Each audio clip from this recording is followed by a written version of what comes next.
Magandang araw mga mag-aaral ko sa Values Education or VALED sa Baitang 7 ng Aristotle. Ang ating aralin ngayon ay tungkol sa pagtitipid at pag-iimpok ng sariling pangangasiwa sa mga biyaya ng Diyos. So, when we talk about biyaya ng Diyos, we are not just talking about the food we eat, but also the kayamanan, yung pera, yung mga gamit na meron tayo ngayon, at also yung mga natural things kagaya ng um, nature. So, paano natin yan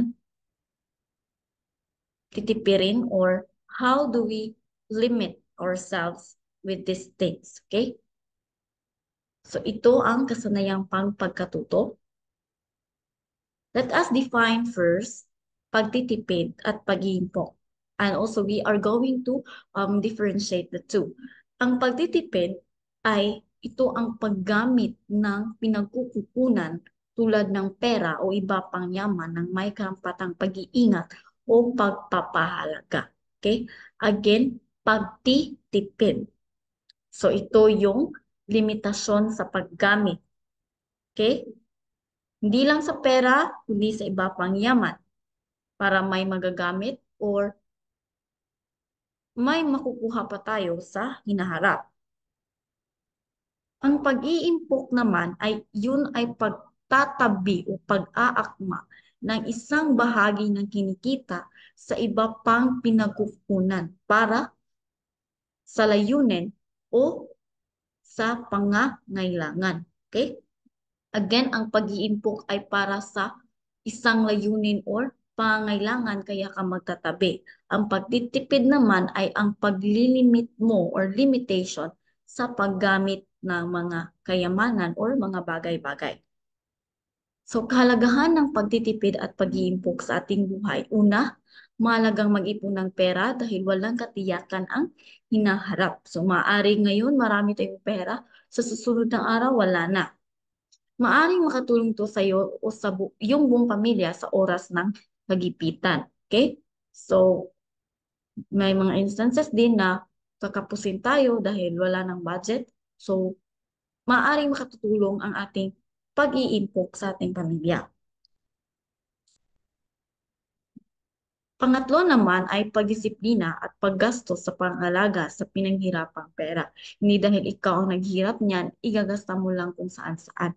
So, kailangan mo rin disiplinahin ang iyong sarili sa mga gastusin.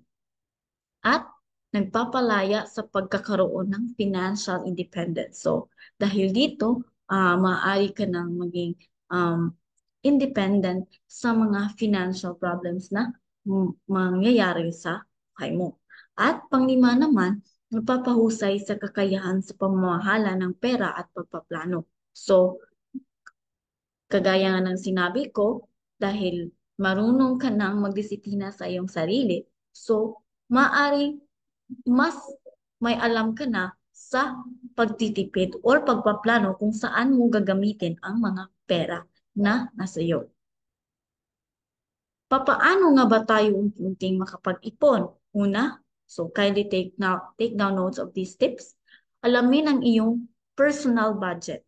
So, dapat alam mo kung saan mo gagastusin ang iyong budget. Okay? At ang kabuuan dito at saan ito galing. Okay?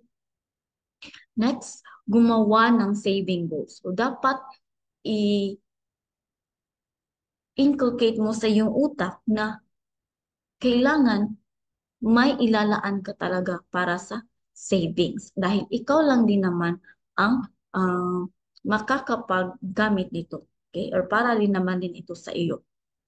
Subukan ang 70-20-10 rule. Ikaw ay nagtatrabaho at sumusweldo ng 70%. Ay ilalaan mo para sa pangunahing pangailangan ng iyong pamilya. 20% para sa iyong ipon at 10% naman sa pagbabalik ng kasya. Ngunit ngayon ay ikaw lang naman ay estudyante pa, so baon pa lang ang meron sa iyo. Okay? So subukan pa rin natin ito. Like 70% ang budget mo para sa kain. Then 20 naman para sa savings at 10 naman para sa pagtulong sa mga nangailangan. Kagaya ng paglabas mo dito sa paaralan, sa Bentel, may nakita kang nangangailangan. So, bigyan mo lang at least 10% na um, baon mo or galing sa baon mo dahil babalik din naman ang grasya na i-share mo na blessing. Okay? So, 70% ng 50 piso. For example, 50 piso ang iyong baon. So, ang 20% ay 35 at ang 10% naman nito ay 10 piso. Okay? 10 times 50 equals 5 piso. So, maaring ikaw ay makakapag save ng at least 5 piso sa 10 araw. Okay? Gumamit also ng 24-hour rule. So, ito ay delayed gratification strategy. Kung sakaling may bibilhin ka, so kailangan magpalipas ka muna ng 24 oras bago mo itutuloy ang bilhin. So, ibalanse mo muna at mag-think critically ka muna kung para saan ba yan, kailanganin ba yan agad-agad. Okay? Lalo na pag ang bibilhin mo ay mahal. Okay? So, kailangan mo talagang magpalipas ng 24 hours to decide if you will buy it or not. And then, magkakaroon ng emergency fund. So, mahalaga ito dahil hindi mo magagalaw ang iyong savings dahil ito ang magtutulak sa iyo na para ito sa biglaang emergency na kailangan. Okay? So, for example, may emergency na nangyari sa relatives nyo or isa sa family nyo. So, kailangan mo rin have na emergency funds. So, I want you to reflect with this question. Before we end, kindly write your reflection on this question. Anong mga kilos ng pagtitipid at pag-iimpok ang mula sa gawain ng inyong nagawa? Okay? Again, in your reflection, or put this in your notebook, black notebook, reflection, ano yung mga pagtitipid na nagawa nyo? When I say pagtitipid, yung kayamanan or mga things that we have. At pag-iimpok naman na inyong nagawa na. Okay? So, write it in your black note.